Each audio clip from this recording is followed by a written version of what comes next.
अस्सलाम वालेकुम स्टूडेंट्स, आज हम बात करने जा रहे हैं biology 9th class chapter number 8 nutrition and the topic is the digestive system. आज हम ह्यूमन डाइजेस्टिव सिस्टम को डिटेल स्टडी करेंगे, ठीक है ना। ह्यूमन डाइजेस्टिव सिस्टम की अगर हम बात करें तो ह्यूमन डाइजेस्टिव सिस्टम जो है उसमें हमारे पास 5 मेन प्रोसेसेस इन्वॉल्व होते हैं। सबसे फर्स्ट प्रोसेस होता है इंजेशन, सेकेंड होता है डाइजेशन, थर्ड होता है ऑब्जॉर्प्शन, फोर्थ होता है एसिमिलेशन एंड 5 होता है इजेशन। इंजेशन इस तरह से ह्यूमंस का जो मोड ऑफ न्यूट्रिशन है वो इंजेस्टिव मोड ऑफ न्यूट्रिशन है। मींस ह्यूमंस जो हैं वो सबसे पहले फूड को सेलेक्ट करते हैं, उसके बाद माउथ के ज़रिए उसे इंजेस्ट करते हैं, ठीक है।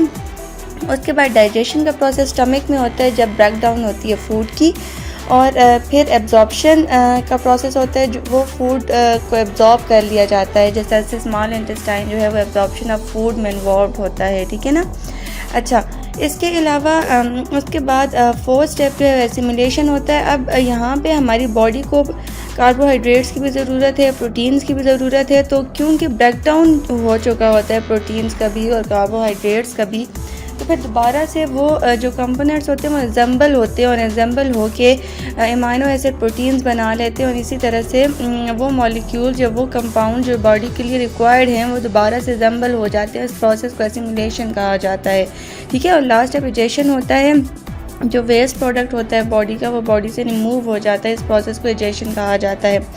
अब इसमें हमारे पास 6 जो हैं वो पार्ट्स इन्वॉल्व होते हैं। Oral cavity, pharynx, oesophagus, small stomach, small intestine and large intestine, ठीक है। सबसे पहले हम डाइजेस्टिव सिस्टम का अगर इंट्रोडक्शन की बात करें, the digestive system is used for the break down of food into nutrients. Digestive system एक ऐसा प्रोसेस है जिसमें फूड की ब्रेक डाउन होती है न्यूट्रिएंट्स में, और which then pass into the circulatory system and are taken to where they are needed in the body. यहाँ पे क्या होता है कि वो वाले जो न्यूट्रिएंट्स जो ब्रेक डाउन होते हैं, डाइजेस्टिव सिस्टम जो ब्रेक डाउन करता है उसके रिजल्ट में वो न्यूट्रिएंट्स पास हो जाते हैं सर्कुलेटरी सिस्टम, मीन्स हमारे ब्लड में पास होते हैं, ठीक है। और फिर वो हमारी पूरी बॉडी में लेकर जाता है सर्कुलेटरी सिस्टम, जहाँ पे भी उनकी ज़रूरत होती है, ठीक है। ये एक्चुअली डाइजेस्टिव सिस्टम की एक्चुअल डेफिनेशन है, ठीक है। फर्स्ट पार्ट इसका ओरल कैविटी या माउथ है। माउथ की अगर हम बात करें तो माउथ जो है वो टीथ कंटेन करता है, सलाइवा कंटेन करता है, इसके अलावा टंग कंटेन करता है, ठीक है। Teeth mechanically break down food into small pieces. Teeth जो हैं वो टीथ में जो डाइजेशन का प्रोसेस होता है उसे मैकेनिकल डाइजेशन कहा जाता है, ठीक है। वो मैकेनिकली क्रश कर रहे होते हैं, ग्राइंड कर रहे होते हैं फूड को, बाइट कर रहे होते हैं। Tongue mixes food with saliva containing amylase which help break down starch. और जो टंग है वो फूड को मिक्स कर देती है सलाइवा। हमारे मुंह में जो वाटरिंग होती है ना, लिक्विड सा जो होता है, उस चीज़ को सलाइवा कहा जाता है। वो सलाइवा जो है वो माइलेज कंटेन करता है जो कि ब्रेक डाउन कर देता है स्टार्च को, ठीक है। Epiglottis is a flap like structure at the back of the throat that closes over the trachea preventing food from entering it. अब हमारे एक तरफ सांस की नाली होती है, एक तरफ खुराक की नाली होती है। सांस की नाली विंड पाइप को ट्रेकिया कहा जाता है और खुराक की नाली को फूड पाइप जो ओसोफेगस कहा जाता है, ठीक है। अब फूड का जो है, अब ये दोनों जो ट्यूब्स हैं फेरिंग्स और जो दूसरी ओसोफेगस है, एट ए टाइम कभी भी ओपन नहीं हो सकती, क्योंकि फेरिंग्स जो है वो एयर पैसेज वे को क्लियर करती है। जिस वक्त अगर फूड गलती से फेरिंग्स में चली जाए तो वहाँ से ट्रेकिया में एंटर हो जाती है, और ट्रेकिया से फिर लंग्स में एंटर हो जाती है। वहाँ से फेफड़ों के अगर अंदर खुराक चली जाए तो फेफड़े हमारे डिस्टर्ब होते हैं, ठीक है ना। तो इस वजह से एपिग्लोटिस जो एक कवरिंग होती है, ठीक है, एक बॉटल का ढक्कन होता है। जिस वक्त फूड पास हो रही होती है तो वो जो ढक्कन है वो ट्रेकिया के ऊपर और लगा दिया जाता है, जिससे फूड वहाँ नहीं जाती। इसी तरह से जब सांस आ रही होती है तो ये वाला एपिग्लोटिस कवर बन जाता है एसोफेगस में, ठीक है ना। अगर हम इसी तरह से इसके हम पार्ट्स को फर्दर डिस्क्राइब करें तो टीथ जो हैं वो ग्राइंड करते हैं फूड को, स्लाइवरी ग्लैंड्स जो हैं वो स्लाइवा प्रोड्यूस करते हैं माउथ के अंदर, और टंग जो है वो पुश करती है फूड को, या आप कह लें स्वेलविंग में मदद देती है, निगलने में, फूड को निगलने में मदद देती है इनटू ओसोफेगस में, ठीक है। Oesophagus is the food pipe. Teeth की अगर हम बात करें तो ह्यूमंस के अंदर 4 टाइप्स ऑफ टीथ प्रेजेंट है, incisors, canines, premolars and the molars. Incisors ये फ्रंट टीथ आ गए, कैनाइंस ये वाले टीथ आगे, ये प्रीमोलर्स एंड मोलर्स प्रेजेंट होते हैं, ठीक है। अच्छा, फंक्शन ऑफ सलाइवा की अगर हम बात करें तो सलाइवा का एक्चुअली फंक्शन क्या होता है? It moistens food, it begins digestion, it adjust salt appetite and the flow of saliva help wash away pathogenic bacteria. Saliva जो है वो पैथोजेनिक बैक्टीरिया या जर्म्स वगैरह को ख़त्म करता है, डाइजेशन को स्टार्ट करने में मदद देता है, फूड को मॉइस्चन करता है, फूड को नम करता है, ठीक है। और इसके अलावा सलाइवा का फंक्शन जो होता है कि कोई भी टेस्टी चीज़ अगर आप देखते हैं तो आपके मुंह में पानी आ जाता है, ठीक है, तो वो भी सलाइवा की वजह से आता है। वो फीलिंग जो डेवलप होती है वो सलाइवा की वजह से आती हैं, ठीक है। अच्छा ये तो हमारे पास ओरल कैविटी। यहाँ पे फिर हम टंग की बात करते हैं। The tongue pushes food around until it form a ball called bolus. अब टंग जो है, टंग स्वेलविंग में मदद देती है। अब ये फूड को पुश करती है और बॉल की फॉर्म बना देती है, जिस फॉर्म को बोलस कहा जाता है। फूड बॉल की फॉर्म में एसोफेगस के अंदर इंटर होता है, ठीक है। इस तरह से ये देखें, इस तरह से फूड बॉल की फॉर्म में एसोफेगस में इंटर होता है, ठीक है। The bolus is pass to the pharynx throat and the epiglottis makes sure the bolus passes into the esophagus and not down the windpipe। और यहाँ पे ये इस बात को इंश्योर करते हैं, ये जो फेरिंग्स होता है, एक्चुअली फेरिंग्स का फंक्शन जो होता है, फेरिंग्स हमारे नेक में प्रेजेंट होते हैं, ठीक है। फेरिंग्स का फंक्शन जो होता है कि फेरिंग्स क्या करता है कि एपिग्लोटिस को कवर कर देता है, कहाँ पे?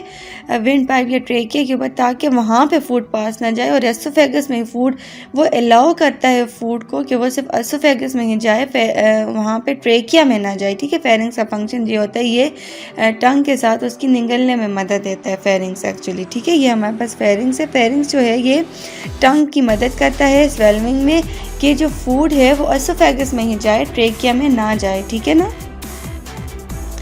Oesophagus is the food pipe, ठीक है, the muscular tube through which food passes through the mouth to stomach. एक ऐसा पाइप या एक ऐसी ट्यूब होती है जिसके ज़रिए फूड पास होता है और फूड बोलस की फॉर्म में पास होता है, ठीक है। As you chew your tongue helps mould your food into a mass called the bolus, then they get pushed to the back of your mouth. When you swallow, the bolus enter the top of the esophagus. The opening of esophagus lies next to the opening of your windpipe. To prevent food from going down the wrong tube, the opening of your trachea is closed by epiglottis when you swallow. जैसे आप निगलना शुरू हो जाते हैं ना, आपका जो trachea का एपिग्लोटिस वो क्लोज हो जाता है। एपिग्लोटिस कवरिंग है, ठीक है, ये कवरिंग होती है, ये क्लोज हो जाता है और फूड जो है फिर एसोफेगस में ही जाता है। और बोलस की फॉर्म में मसल्स प्रेजेंट होते हैं एसोफेगस में, और उनकी कॉन्ट्रैक्शन और रिलैक्सेशन की वजह से बोलस की फॉर्म में फूड जो है वो पास होते होते एसोफेगस से स्टमक में जाता है। उस प्रोसेस को जो है वो पेरिस्टालिसिस कहा जाता है। The bolus passing down the esophagus by peristalsis. Peristalsis is a wave of muscular contraction that pushes the bolus down toward the stomach, right? ये हमारे पास पेरिस्टालिसिस वेव्स है। ये बोलस की फॉर्म में फूड है, मसल्स की कॉन्ट्रैक्शन, और देखिए मसल्स कॉन्ट्रैक्ट हो जाते हैं, अगली जगह को स्पेस मिल जाती है, वहाँ से फिर फूड इजीली पास होते होते स्टमक के अंदर जो है वो चला जाता है। इस चीज़ को पेरिस्टालिसिस कहा जाता है, ठीक है।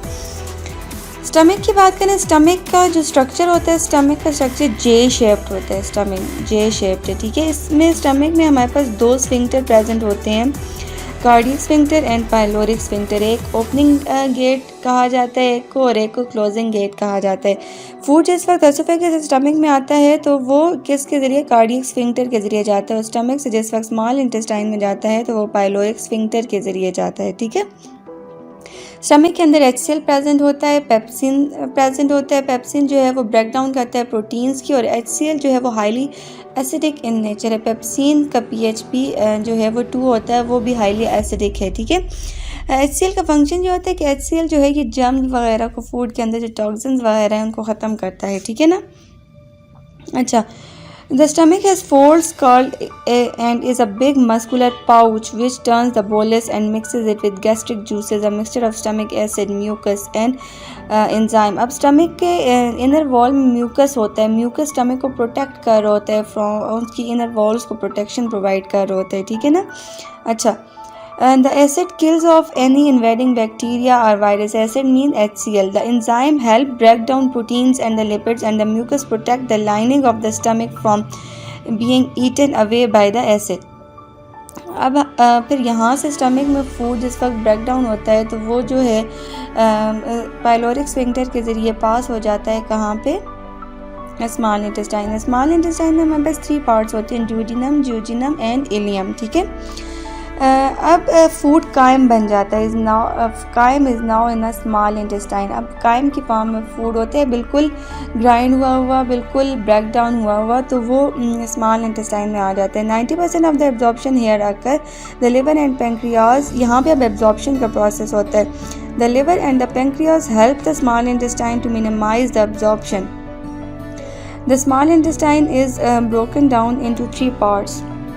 Duodenum is where the majority of absorption take place. Duodenum में बहुत ज़्यादा absorption take place होती है, सेकेंड पार्ट होता है। ड्यूडिनम में बाइल प्रेजेंट होता है और बाइल फूड को एसिड से बेसिक बनाता है, ठीक है। जिस वक्त स्टमक से फूड आता है ना तो फूड जो है वो एसिडिक होता है, बाइल जो है वो फूड को बेसिक बनाता है और ड्यूडिनम में एब्जॉर्प्शन ऑफ द फूड होती है। Ileum is a most important part because ileum जो है, इलियम में the last portion of the small intestine is ileum. Ileum में हमारे पास ब्लड कैपिलरीज प्रेजेंट होती हैं, ठीक है। वो जो उनके अंदर विलस या विलाय प्रेजेंट्स होते हैं। अब वो क्या करते हैं, वो उनके अंदर ब्लड कैपिलरीज प्रेजेंट है, यहाँ से फूड ब्लड के अंदर मिक्स होता है और सर्कुलेटरी सिस्टम के ज़रिए हमारी पूरी बॉडी में पास होता है, ठीक है। और यहाँ से ब्लड को ऑक्सीजन भी मिलती है, फूड वगैरह मिलता है जिससे हमें एनर्जी मिलती है, ठीक है। Bile produced in a liver stored in a gall bladder break down the fats, और बाइल फैट्स की ब्रेक डाउन में भी इन्वॉल्व होते हैं। Pancreas secretes a juices to reduce the acidity of the chyme. Bile contain bile acid which are critical for digestion and absorption of fats. Bile actually fats की break down कर रहे होते हैं, ठीक है। उसके बाद फूड जो है वो लार्ज इंटेस्टाइन में चला जाता है। लार्ज इंटेस्टाइन और colon is use to absorb water. अब यहाँ पे वाटर एब्जॉर्ब होता है from the waste material left over and to produce vitamin K and some B vitamin using the helpful bacteria that live here. और यहाँ पे फिर वाइटामिन और मिनरल्स वगैरह स्टोर कर लिए जाते हैं और फिर जो आखिरी पोर्शन होता है रेक्टम, वहाँ पे जो वेस्ट होता है, फीसेस जो होती हैं वो स्टोर हो जाती हैं और फिर वो बाद में जो है वो बॉडी से एडजस्ट होती हैं, ठीक है ना। तो ये हमने डाइजेस्टिव सिस्टम के बारे में पढ़ा, जिसमें हमने उसके पार्ट्स के बारे में पढ़ा और पूरे डाइजेस्टिव सिस्टम के बारे में पढ़ा। Hopefully you understand it. Thank you.